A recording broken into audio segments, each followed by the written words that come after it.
In this video, I'm going to show you how to use your CRM calendar to help you manage your tasks and opportunities.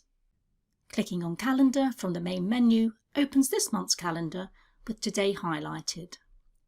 You can also view your calendar by the week, day, or as a day schedule. You can easily switch between the tasks and opportunities calendars using the drop-down menu in the top right-hand corner. You can also select a filter by My Tasks or Opportunities, My Groups, or All Tasks and Opportunities, depending on your CRM settings. Clicking on a task or opportunity opens the details in the right-hand panel. You can click through from here to edit it. To set up your calendars, as a system administrator, go to Settings and System Settings.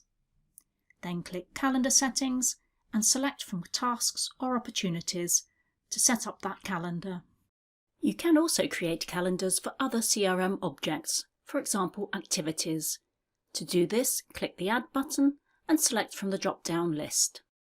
The calendar settings include various fields where you can use drop-down lists to set up the information you wish to see. For example, for your tasks calendar, in the title field you might set this as the activity type, or maybe use the full task description. There are further optional fields where you can add more details to the calendar entry, for example the account name. In the Colour Identifier field, you can set colours to categorise your tasks and opportunities based on the relevant criteria.